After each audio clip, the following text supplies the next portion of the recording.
So Bellator 286 is coming up this weekend and it is a stacked Bellator card. You got 14 fights and honestly they're all pretty great. Like there's obviously the Bellator prelims where they're setting up someone to win, this and that, but it's a great Bellator card and I'm actually looking forward to watching it. I think there's a pretty fair argument to make that this is actually better than the Dern versus Yan UFC card.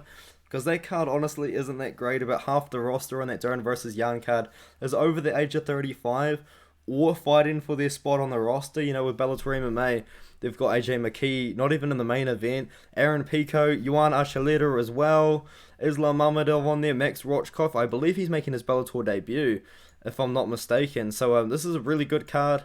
I'm looking forward to watching it. It's just a shame that Bellator probably has the weakest commentary team out of any major promotion, but I think we'll get to that later when I talk about some other fights. But Weber Almeida versus Ryan Lilly. Gotta go with Weber Almeida here. He's pretty old for a guy for UFC to be handing him guys that he should be able to beat like Ryan Lilly, but he really should win. Weber Almeida really should win. He's got good striking, he's got KO power. I don't know why the UFC's trying to build him up at almost 35 years of age. He's probably going to retire in the next couple of years, but good on you, Bellator, I guess.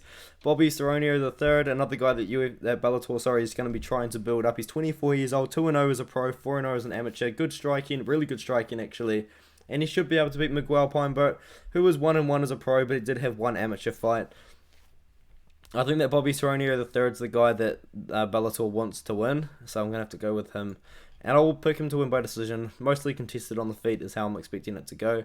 Shimiko Inaba versus Nadine Mandial. Nadine Mandial has a losing record. Shimiko Inaba's 4-0 as a pro. She did have a couple of amateur fights as well where she got wins. Bellator likes her for some reason. They're trying to build her up as a name. I don't know. She's almost 32 years old. Once again, she's probably going to retire in a couple of years, but you do you, Bellator.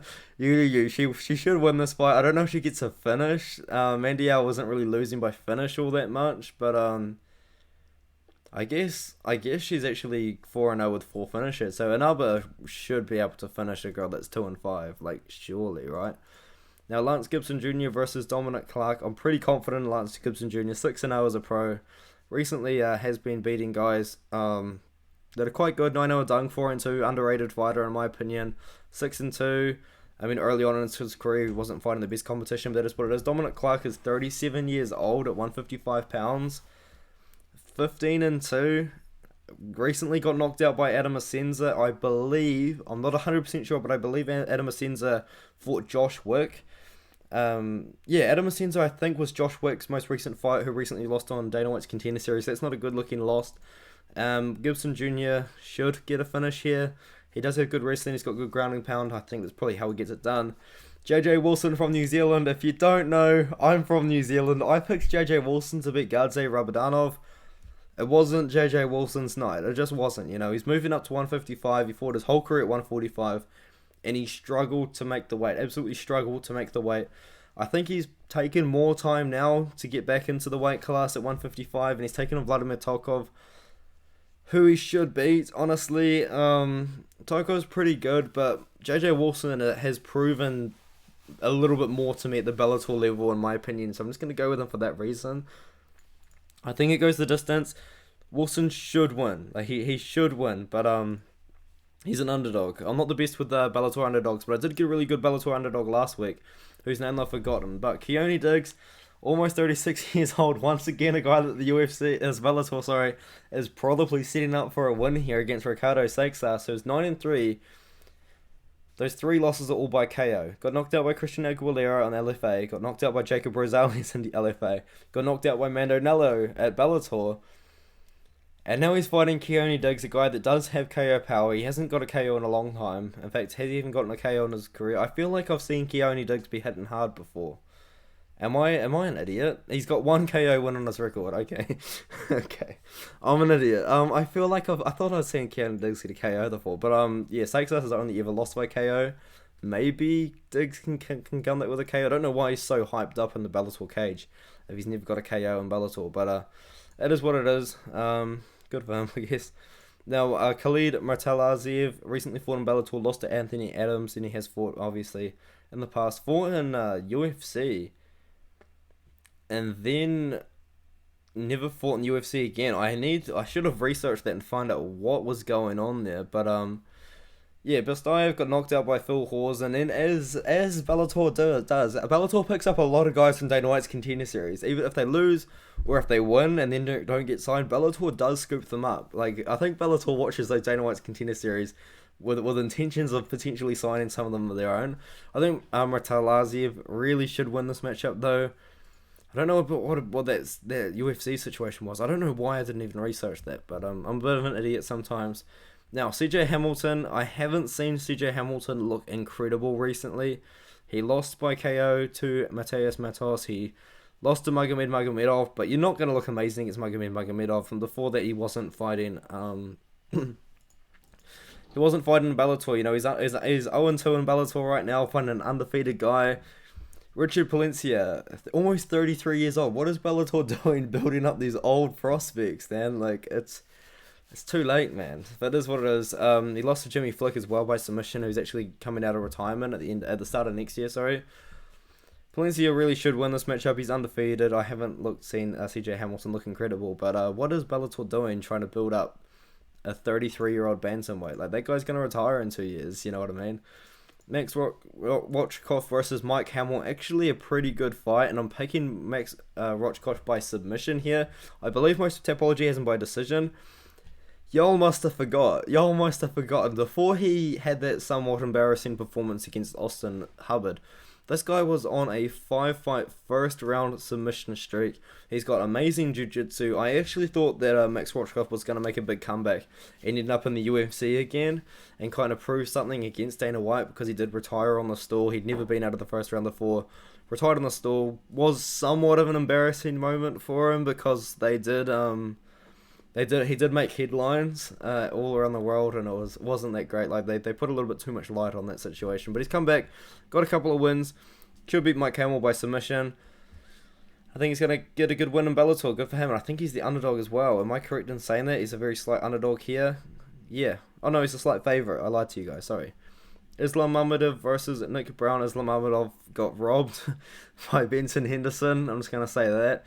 And then he beat Zach Zane in Eagle FC easily, because that's kind of what Zach Zane does. He just gets beaten up by really good prospects for a living at different organisations. Zach Zane has fought for Dana White's Contender Series. I think he's fought for LFA, Eagle FC, Bellator. You name it, Zach Zane's fought for it. Nick Brown, he's on a good win streak right now over Trey Ogden, who has recently beaten Daniel Zellhuber. He beat Mandel Nello, who is actually, I think, a common opponent with someone else on the card. But yeah, I'm going to go with Islam Mamedov. He's got a very boring style. It's not very exciting to watch. If you really need to poo during the card, probably just do it during this fight. But and then get ready for the real good main card. But yeah, should be, I don't know, it's not going to be a good fight. Mamedov should win a decision though. Juan Archuleta versus Enrique Barzola. I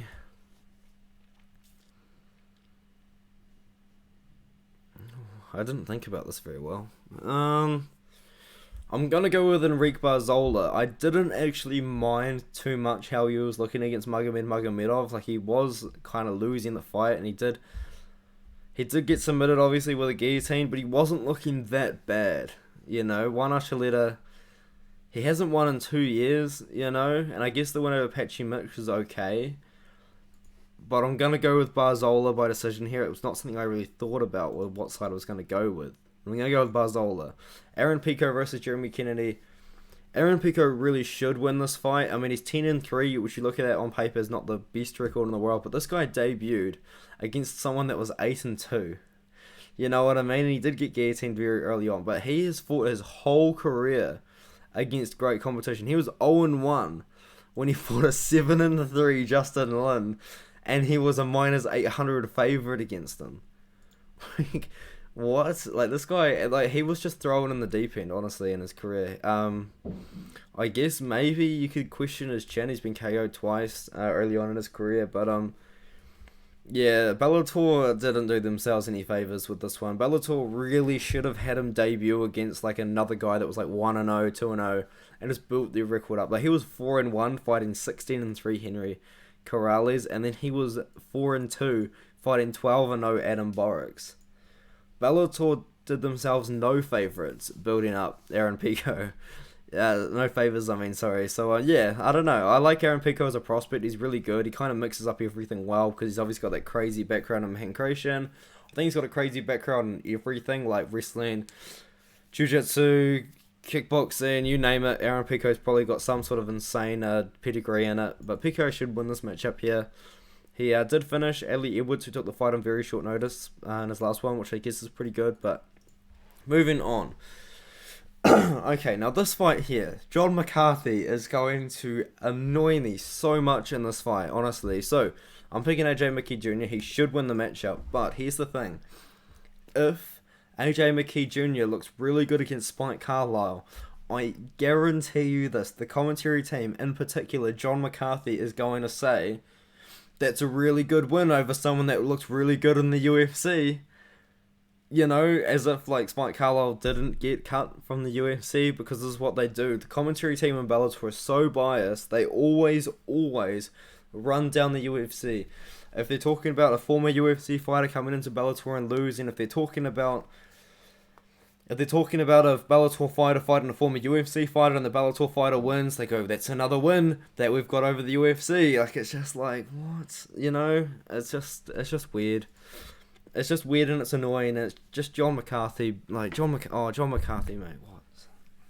Like, yeah, we get it. You helped like unify the rules of MMA, but his commentary and fight scoring is unbelievable. I remember one time I was watching Bellator, and he scored 30-27 for someone in particular. I actually can't remember what card it is in particular, but I'm sure if I dig back, I could probably find it. He scored 30-27 for one person, and then the other person ended up winning, and he spent like 5 minutes dribbling on about how this other person should have won, and he was completely wrong. The right person won the fight. But anyway, AJ McKee Jr. should win this one. He's moving up to 155. Spike Carlisle is actually pretty underrated. He was definitely cut from the UFC way too early. He bounced back with a good win in LFA. Fought a guy that was 5-3 at Golden Boy Promotions, so I guess he's got that under his belt. And then he fought JJ Ambrose at Cage Warriors, and then he fought in Bellator, and then he fought in Ryzen, and now he's come back to Bellator, man, taking on AJ McKee Jr. McKee should win, but one thing I'm going to say is, since AJ McKee Jr. lost to Patricio Pitbull, he's been real quiet in calling out Alex Volkanovski. Real quiet. I don't know, man. I'm kind of hoping Carlisle gets the win, but he wasn't looking that good against Dan Murray until he got the submission. So, yeah, he should win. He should win this matchup. AJ McKee, that is. Patricio Pitbull versus Adam Borics. I think you've got to go with Patricio Pitbull. Pitbull wants to fight at 135 after he beats Borics, which is interesting. He wants to be a triple weight world champion, which would be cool. But can he make 135? And who's the champ at 135? Is it Rafion Stotts right now? That would be a good fight, actually. I've got to go with Patricio Pitbull in this matchup here. Adam Borics' last win has aged so poorly against Mads Burnell. Mads Burnell, from memory in that fight, was having success against Adam Borics. And Mads Burnell recently fought Pedro Cavalho.